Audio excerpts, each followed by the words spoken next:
안녕하세요. 책사TV입니다. 현재 부동산 경기가 너무 안 좋아서 상가 같은 경우에는 공실도 많고 주택은 임대 시세가 많이 떨어져 있는 데다가 금리까지 높아서 월세 받아서 이자 내고 나면 남는 돈도 별로 없는데 세입자까지 월세를 미납하면 정말 스트레스를 많이 받습니다. 최근에 모두 다 힘드니 세입자 사정도 있겠지만 여차하면 월세를 떼먹을 생각을 가지고 있는 세입자들도 많이 있습니다. 그동안 고시원 운영과 원룸, 아파트 임대를 하면서 월세 세입자 빌런들을 만나보니 몇 가지 공통된 특징들이 있었고 월세를 밀리기 시작하기 직전에 나타나는 전조 증상들도 있었는데요. 오늘 월세 떼먹는 세입자 빌런들 특징과 전조 증상에 대해 말씀드릴 테니 영상 끝까지 보시고 처음부터 이런 빌런들과는 월세 계약을 하지 마시길 바랍니다. 첫 번째 특징은요. 계약 전에 이런저런 요구사항이 너무 많거나 아니면 반대로 임대인이 말하는 조건에 아무런 관심이 없는 세입자들이 있습니다. 아파트 월세 세입자 같은 경우에는 계약 전에 도배를 해달라, 장판을 교체해달라 등의 요구는 기본이고 말도 안 되는 요구사항으로 부동산 중개인과 임대인을 피곤하게 하는 사람들이 있는데요. 대부분 끝이 안 좋게 끝났습니다. 물론 꼼꼼하고 확실한 것을 좋아하는 성격이라서 그럴 수도 있다고 생각할 수 있는데요. 그동안의 확률상 봤을 때 문제가 되는 경우가 많았습니다. 반대로 임대인이 요구하는 조건에 별로 관심이 없고 세입자에게 불리한 조항을 특약사항에 넣어도 별로 관심이 없는 사람들이 있었는데요. 경험이 없을 때에는 이게 불리한 조항인지 잘 모르는구나 라고 생각했는데 지금 생각해보니 어차피 월세 떼먹고 보증금에서 다 까고 나갈 사람들이라 임대인이 요구하는 사람들은 어차피 상관이 없었던 것이었습니다. 두 번째 특징은요. 이사 일정을 촉박하게 잡거나 아니면 당장이라도 입주하겠다고 하는 사람들도 월세 미납의 빌런들이 많았습니다. 이유는 다른 사정이 있을 수도 있지만 대부분 전에 살고 있는 곳에서 급하게 나와야 하거나 쫓겨나는 경우가 많기 때문에 당장 이상할 곳을 찾아야 하는 경우가 많아서 이렇게 이사 일정을 촉박하게 잡거나 당장 입주하겠다고 하는 건데요. 혹시나 공실이라 당장 들어온다고 좋아하지 마시고 일단 한번 고민해 보시기 바랍니다. 대부분의 일반적인 사람들은 계약 만료 3에서 6개월 전부터 미리 집을 알아보러 다니기 때문에 보통 이사는 2에서 3달 정도 뒤에 하는 경우가 대다수입니다. 따라서 일반적이지 않는 경우에 해당되기 때문에 이런 경우에는 한 번 더 고민해 보시고 계약하시기 바랍니다. 세 번째는 보증금은 줄이고 월세를 높여서 계약하자고 하는 사람들은 조심하셔야 합니다.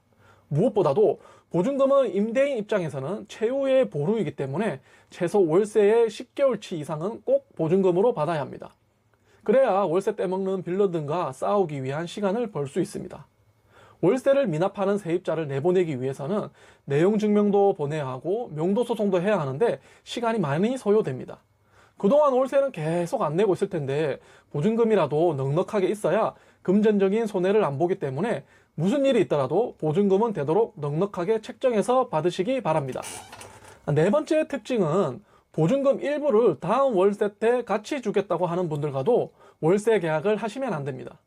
기본적인 보증금도 없는 분들이라 월세를 떼먹을 확률이 높고 좀 전에 세 번째 특징에 대해 말씀드리면서 이야기한 보증금은 최소 10개월치 이상 꼭 받으라고 한 것과 연관이 있는데요. 이런 분들과 계약하면 바로 다음 달부터 월세를 미납하는 경우가 많았고 보증금도 일부만 받아서 금액이 작을 텐데 명도 좋지 않은 동안 보증금 다 까먹어서 금전적인 손해도 많이 보게 됩니다. 그렇기 때문에 이사 들어올 때는 보증금 전부를 다 받고 이사할 수 있도록 하시고 계약 전에 이런 요구를 하는 세입자와는 계약하지 마세요. 빌런 드릴 확률이 매우 높습니다. 다음은 조금 샤머니즘적인 건데요. 뭔가 첫인상이나 계약하는 과정에서 찝찝하거나 촉이 오는 경우가 있습니다.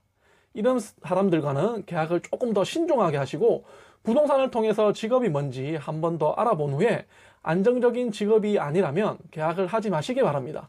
간상은 가학이다 라는 말도 있지 않습니까? 한 번 더 고민해 보시기 바랍니다. 여섯 번째 특징부터는 계약 이후에 나타나는 빌런들의 특징인데요. 앞에 5가지 특징들은 계약하기 전에 나타나는 특징이라 이번 영상을 보시면서 잘 생각해 보시고 이런 사람들과는 월세 계약을 하지 마시고 6번째부터 알려드리는 특징들은 잘 들어보시고 월세 미납하기 직전에 나타나는 전조 증상이니 미리미리 대비하시기 바랍니다. 6번째는 월세 납부일을 조금씩 미룹니다. 처음에는 하루 이틀 미리다가 일주일, 2주일, 한 달 이렇게 조금씩 밀려서 내다가 결국 장기 연체를 하게 되는데 이 과정에서 거짓말을 하는 경우가 많습니다. 내일 주겠다, 월급 받으면 주겠다, 다쳐서 일을 못했다, 병원에 입원했다 등등 수많은 거짓말을 하면서 월세가 밀리기 시작합니다. 7번째는 전화번호를 자주 변경하기 시작하면 쎄합니다. 분명 저는 세입자 번호를 저장했는데 모르는 번호로 전화가 와서 세입자라고 합니다. 전화번호를 자세히 보면 마지막 4자리는 동일한데 가운데 4자리만 바뀌어 있습니다. 거의 한 달에 한 번꼴로 바꾸는 세입자도 있었는데 역시나 빌런이었습니다. 그리고 직장을 자주 바꾸는 사람들도 조심하셔야 합니다. 심지어 보증금으로 걸어놓은 돈을 빌려달라고 하는 빌런들도 있는데 이런 걸 이야기하는 세입자는 거의 정확하게 월세 떼먹고 가는 빌런들이니 대수롭게 생각하지 마시고 이런 말들을 하는 세입자들이 있다면 지금부터라도 내보는 것을 조심스럽게 준비하시길 바랍니다. 자, 지금까지 월세 떼먹는 빌런들 특징 7가지와 월세를 미납하기 직전 나타나는 전조 증상에 대해 알아보았는데요. 계약하기 직전에 이런 특징들을 캐치하셨다면 월세 계약을 하지 마시고 계약 이후 전조 증상이 나타난다면 미리미리 준비하고 대응해야 금전적인 손해 없이 마무리하실 수 있을 겁니다. 스트레스는 어쩔 수 없고요. 처음이라 대수롭지 않게 생각하고 좋은 게 좋은 거다라고 봐주기 시작하면 결국 사고가 생깁니다. 월세 빌런들도 처음부터 월세를 떼먹을 생각으로 월세를 미납하는 것은 아닐 것입니다. 상황이 그렇게 된 거죠. 하루 이틀 월세가 밀리면 바로 문자로 월세 납부일이 지났다고 월세를 납부해달라고 하고 한 달, 2달 밀리면 계속 전화해서 독촉도 해야 합니다.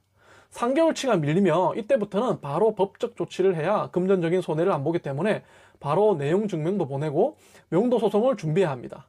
지금까지 내용 잊지 마시고 오늘은 제가 준비한 내용은 여기까지입니다. 추가적으로 궁금한 사항이 있으신 분들은 고정 댓글 링크를 통해서 문의해 주시기 바랍니다. 감사합니다.